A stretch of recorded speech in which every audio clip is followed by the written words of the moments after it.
I remember a patient who told me he had no self-control. For instance, he said, if there were peanut M&Ms in a candy dish in his office, it would be impossible for him to resist the impulse to eat some. So to test this, I asked him to bring some peanut M&Ms to the next session. A week or so later, in the next session, he brought a package of peanut M&Ms, and I asked him to open them up and to smell them, which he did. And then I asked him on a scale of 0 to 10, how intensely did he crave them? This alone is a powerful question. It already changes a person's relationship to their cravings by reducing the experience to something measurable. He was fascinated by the question and said it was around a 7. Before people do therapy, they think that their triggered emotions would look like this. Say it gets to a 7 or 8, it would then just stay there, or even increase until they eventually give in, as if this could go on for hours or days. There's only one condition where maybe that could happen: thwarted pursuit. Okay, so imagine a person is in a prison cell with the M&Ms just outside of his reach.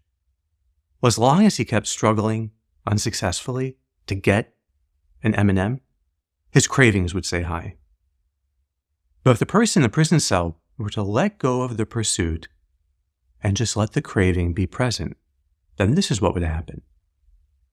It would go up, and then it would come down. The intensity would definitely not just stay high. And that's what this patient found. To his surprise, after attending to the craving fully for about 10 seconds, he noticed it start to drop. And after a minute or so, it was gone. He was amazed. Then I had him take one M&M out of the package and hold it about a foot away from his mouth. His craving returned, again to around a 6 or 7. He paid attention to it, and it went away. He had thought that the craving, once it was triggered, would be permanent. But of course it's not. It will come and go. So I had him get closer and closer to putting the M&M in his mouth. With each progressive move, the craving would return, and then he'd practice welcoming it, and it would habituate. Once the M&M was at his mouth and he had no craving, I took the package and, perhaps somewhat cruelly, started eating them in front of him, and that caused the cravings to spike. But it always ran its course, up and down. And finally I left the room, so he was alone with the M&Ms. And by the time I returned, he still hadn't eaten the M&M, so I had him throw them all away. He was then free from his belief that he had no self-control in the face of a craving. Now, we don't do this with every type of craving. There are some things that it's better not to try provoking. But if we were to graph the intensity of cravings against time, I think it would look like this. The first time the craving is experienced and not acted on, no matter what kind of craving it is, it would go high and then come down. And the next time that craving got triggered, it would reach a lower peak. And then the next time would be lower, and the next time would be lower. Each time a person has a craving without giving in, the prediction that they'll give in is decreased, and so it's less the next time.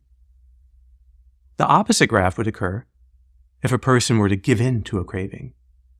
This is called sensitization, and it looks like this. Now, the first time the person ever gives in to a craving, it's probably not that high, but then quickly plummets when they act on it. But the next time they experience it, it's higher. If they give in again, then the next time will be higher. Each time a person gives in, the prediction is increased, and so the craving is stronger the next time. The unacknowledged craving is a powerful mover to action.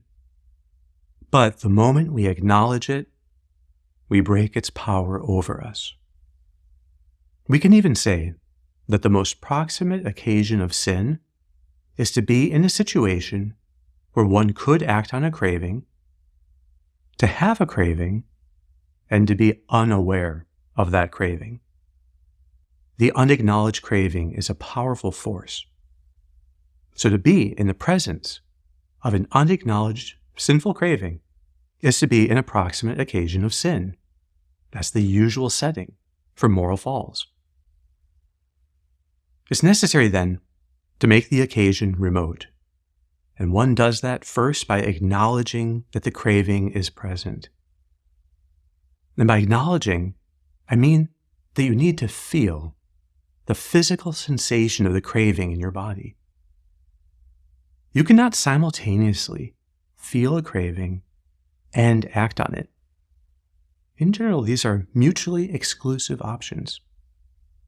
The deliberate attention to the discomfort or tension associated with the craving is enough to break the automated action of giving in to the craving.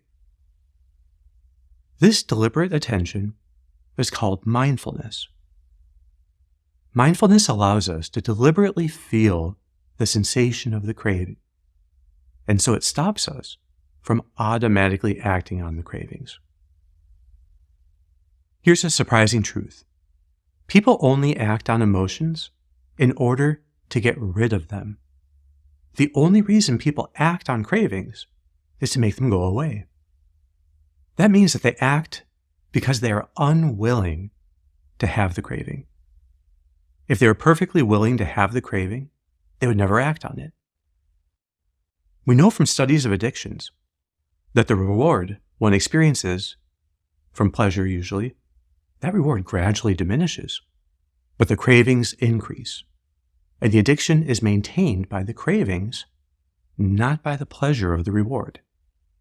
People maintain addictions by maintaining their unwillingness to have unfulfilled cravings.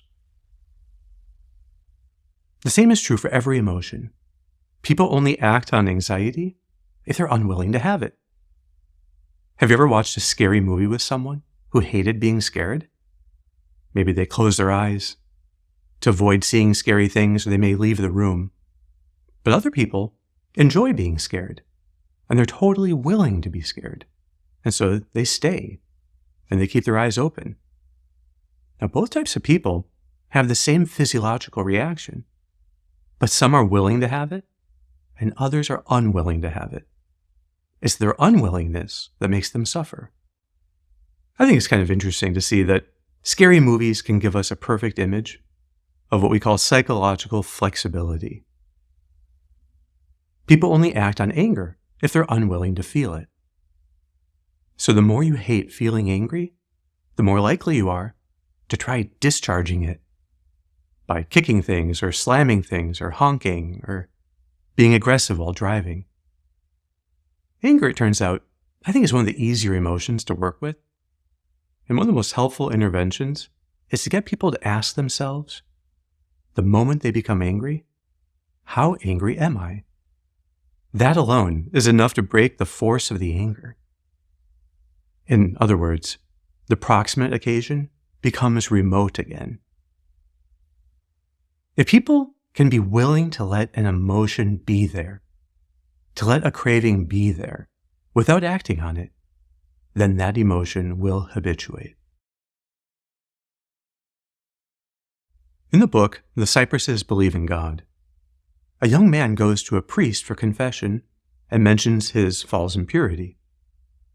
The priest then tells him to use the same cure that St. Augustine himself used, the silent cure. The priest explained that silence itself is enough to break the power of temptation. Now, I haven't been able to locate that idea in the works of Augustine, but it's a deep insight. Interior silence is incompatible with acting on cravings. The expanded awareness that silence brings is enough to break automation. And in that silence, we can be present to what we're feeling in the whole of our body. Interior silence allows us to be aware of what's taking place in our hearts. This is what Solomon recommends in Proverbs 4:23. Up until that line, Solomon is admonishing the reader to pay close attention to what he's about to say, saying that he'll give the key to wisdom and insight. And after building up for 22 lines, he finally delivers it. Keep your heart with all vigilance, for from it flow the springs of life. Omnia custodia servacor tuum. And this line caused a revolution in the Catholic Church in the 16th century, because it made a profound impact on Francisco de Osuna, who wrote about it in the Third Spiritual Alphabet. And that was the book that sparked St. Teresa of Avila's second conversion. Staying mindful of the movements of the heart with all vigilance. That's what leads to real spiritual transformation. In the Western idea of mindfulness, interior silence itself was not seen as the goal. It isn't an end. It's a beginning. It's a gateway to contemplation. Silence is the natural setting for discovering the presence of God within us. We can come to discover God within us as a kind of second silence. Silence spans from this vast eternal vista down to the awareness of our body right now with all that it feels.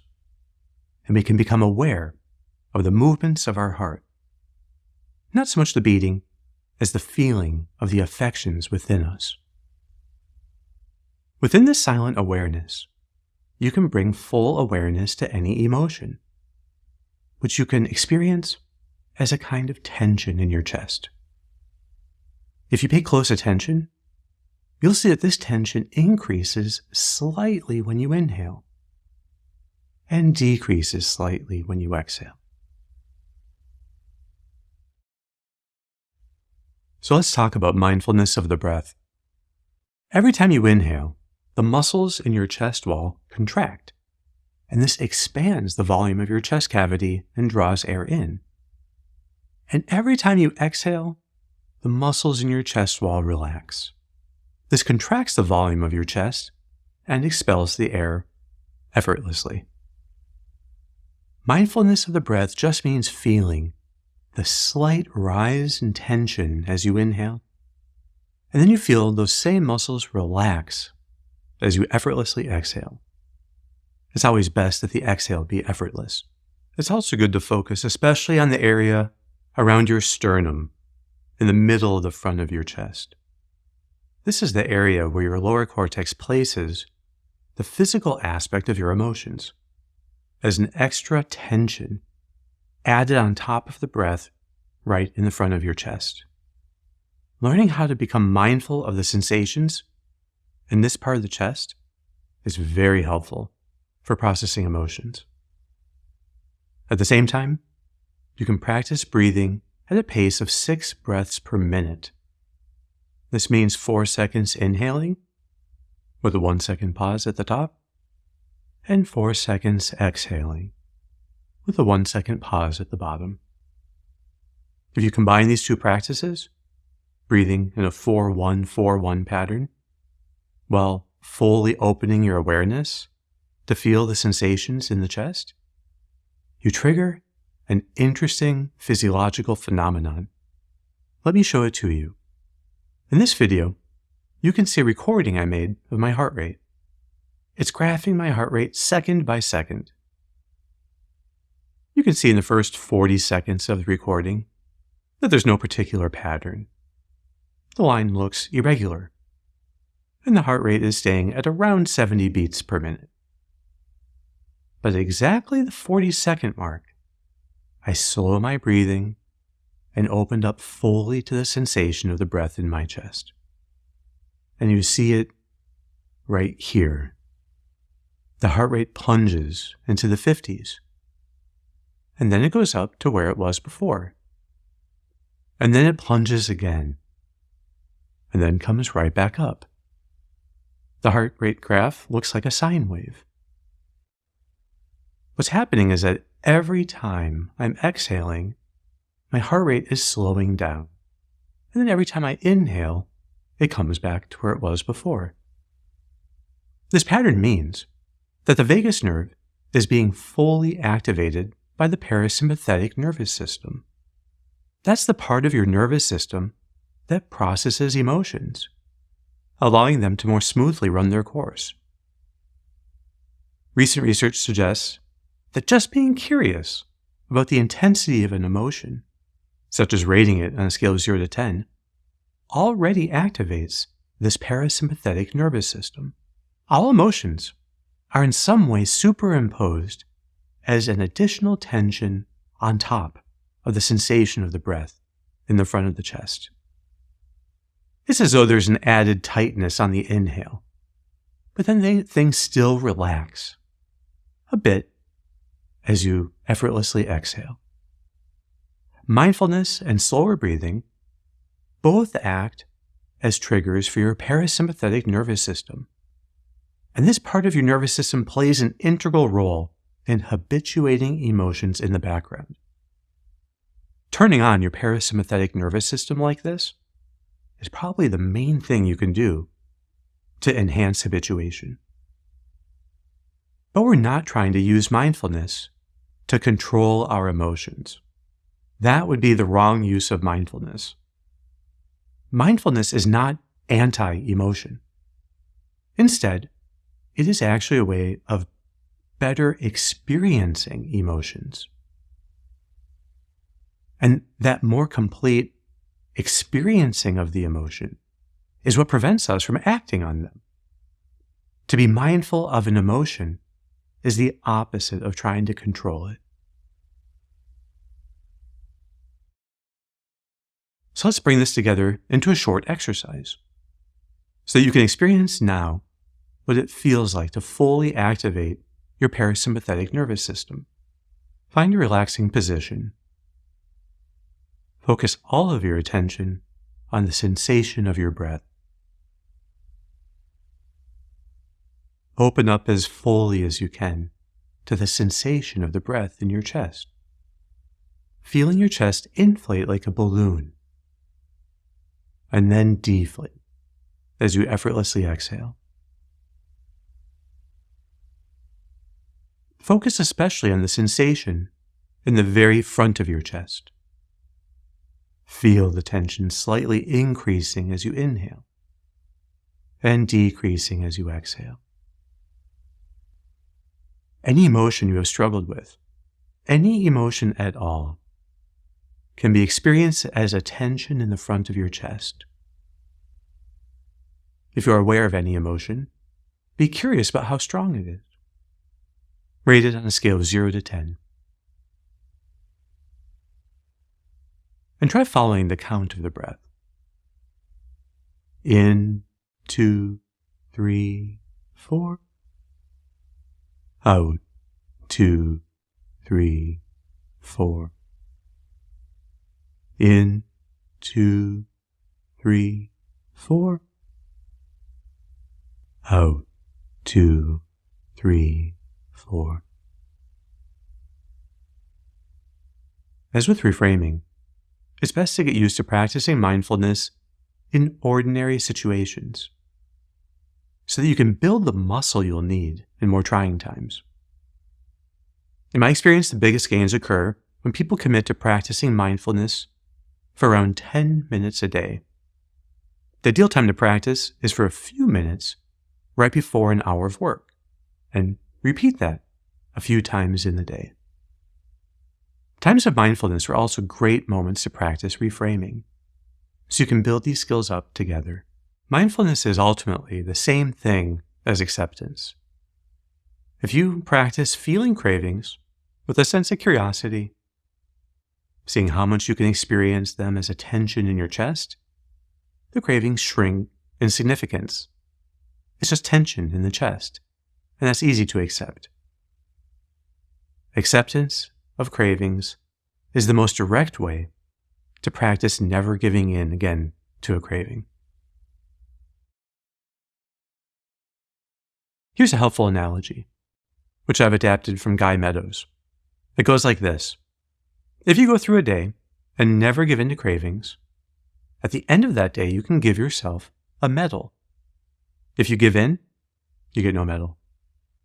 There are 3 medals you can attain: bronze, silver, and gold. These are 3 progressively better ways of approaching cravings. If you had cravings and pushed through them, white-knuckling it, that would be a bronze medal. You didn't give in, so the day was a victory. Bronze means that you didn't approach the temptation in any way. You avoided it. You flee from it.